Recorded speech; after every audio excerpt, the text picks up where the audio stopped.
ગોંડલમાં ગુંડાગીરી, દાદાગીરી, ધાક ધમકીના મામલે આમ આદમી પાર્ટીના નેતા જિગીસા પટેલ અનેક વખત ગંભીર આરોપ લગાવી રહ્યા છે, પરંતુ આજ ગોંડલમાં એક લાંબા સમયની જે બબાલ હતી તેમણે અંત છે તે થોડીક મિનિટોમાં લાવ્યા છે અને આ મામલે તેમણે શું કહ્યું છે તેની જ વાત કરવી છે।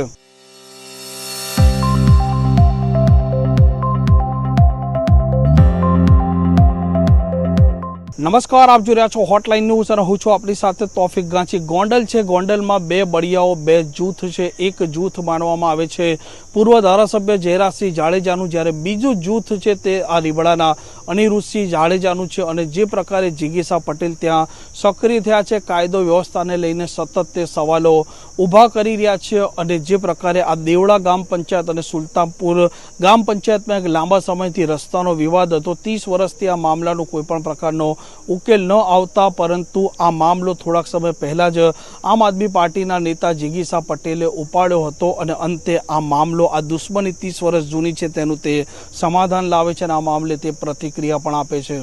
અને પટેલની વેદના એક પટેલ જ સમજી શકે એવી અમને થોડીક અનુભૂતિ થઈ હતી કે આ સિવાય કોઈ એટલે કોઈ ખેડૂતની વેદના કોઈ બીજા સમજી ન શકે। એટલે બેને સપોર્ટ દીધો એટલો આ બેને જેટલો સપોર્ટ અમને આપ્યો અને અમે બેનને બસ એટલો સપોર્ટ અમે બધા આપ્યું, અમારું ગામ મળીને હોતે।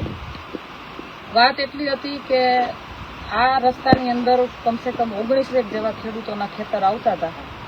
ક્યાંક ને ક્યાંક ઈગો કલેશ અને ગામના 2-4 મોટા માથાઓના ચડામણીના લીધે આ પ્રશ્ન સોલ્વ નહોતો થતો, કારણ કે જો આને કઈ કહે તો પેલાના મત ન મળે ને આને કઈ કહે તો એના મત ન મળે, એવા હેતુથી આ લોકોએ ક્યારેય આ પ્રશ્ન સોલ્વ કરવામાં ક્યારેય ધ્યાન જ નથી દીધું, બધાને વાતો કર્યા કરી।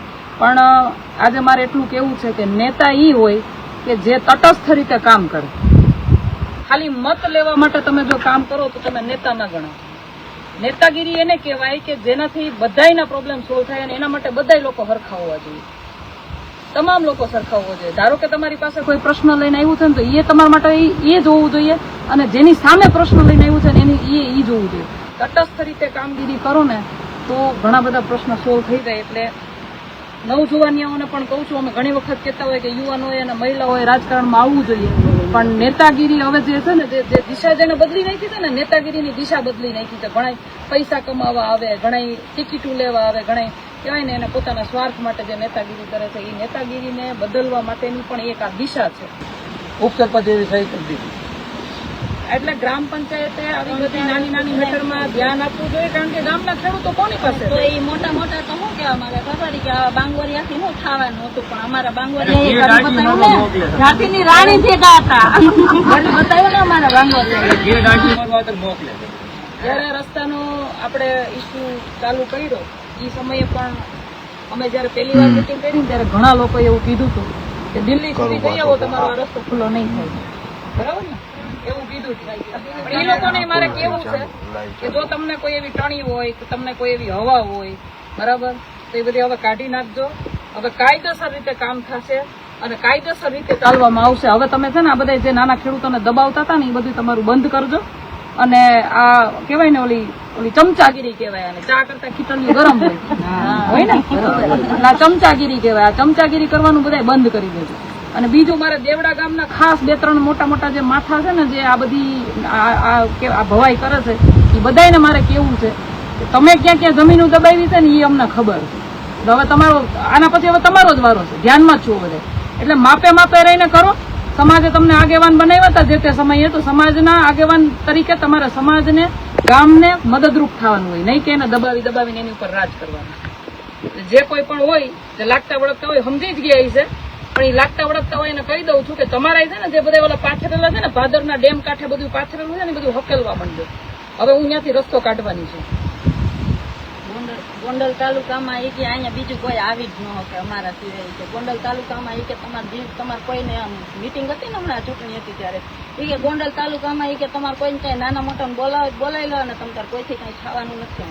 આપણે મિટિંગ કરી પછી પછી જ બીજે દિવસે કોણે મારી પછી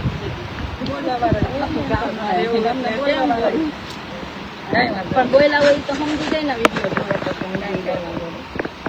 વિડીયો ચાલુ થઈ ગયું, ખબર પડી ગઈ કામ થવા માટે ગામમાં ગામમાં કામ થવા માંડ્યા. એટલે અત્યાર સુધી શું હતું કે અત્યાર સુધી એની સામે બોલવા વાળું કોઈ નહોતું. બરાબર. હવે એને ખબર પડી ગઈ કે હવે આપણા ચીરા ખુલ્લા થવા માંડશે, એટલે હવે એ બધા કામ કરશે. અને હું તો કઉ છું 2027 છે ને આ લોકોને હવે મત લેવા છે, એને ખબર પડી ગઈ છે કે હવે આપણે ક્યાંક ને ક્યાંક હવે માણસો આપણને જાકારો દેવાનો. એટલે હું ગામે ગામ કેતી આવું હું તમને કહું છું કે 2027 ની ચૂંટણી આવે ને ત્યાં સુધી તમારા માટે ઘી કેળા છે. શું છે? ઘી કેળા. તમારે જે કઈ તમારા હક નું હોય ને બધું લઈ લેજો ને એ છે ને શાંતિથી દઈ દે. હું કામ? કારણ કે એને તમારા મત જોઈએ. અટા સુધી 30 વર્ષથી તમારું શોષણ કર્યું છે ને, અને એમ કેતા હતા ને મત દેજો નકર ગામમાં કામ નહીં થાય, એને હવે તમારે કહેવાનો વારો છે કે કામ કરજો નકર મત નહીં થાય. અને એ લોકો તો ઓલા બોગસ ખાતામાંથી મળી જાય એટલે કઈ બહુ જરૂર નથી. મત બેન 30 વર્ષથી આપતા છતાં રસ્તો ન કરી દીધો. હા, મત તો હા, એટલે ઈ હવે અમારા બાજુ અમારા ગામમાં ચૂંટણી નથી થતી. સરપંચની ચૂંટણી અમારે 2 થી ચૂંટણી પતાવી છે તો અમે એને આપી જ છે ને મત તો એમ. કઈ વાંધો નહીં. હવે મતદાન ને તમને કરવાની પેલી ચાન્સ મળશે, તમારો હક મળશે. અને હવે ખાસ બાયું હું તમને કહું, મહિલાઓ જેસીબી લઈને ખોદી ગયા ચોકમાં એટલું 2 તગારા 3 તગારા નાખી દીધું, નો નાખી ખાડો જ છે. મત તો દઈ દીધા અને તે દિવસે કીધું હોય કે અમે પાકું કરી દઉં, ખાડો ન કર્યો. જેસીબી આવી કીધું હોય અમારા પેલી બજારો તો એમ ત્યાં તો કોઈ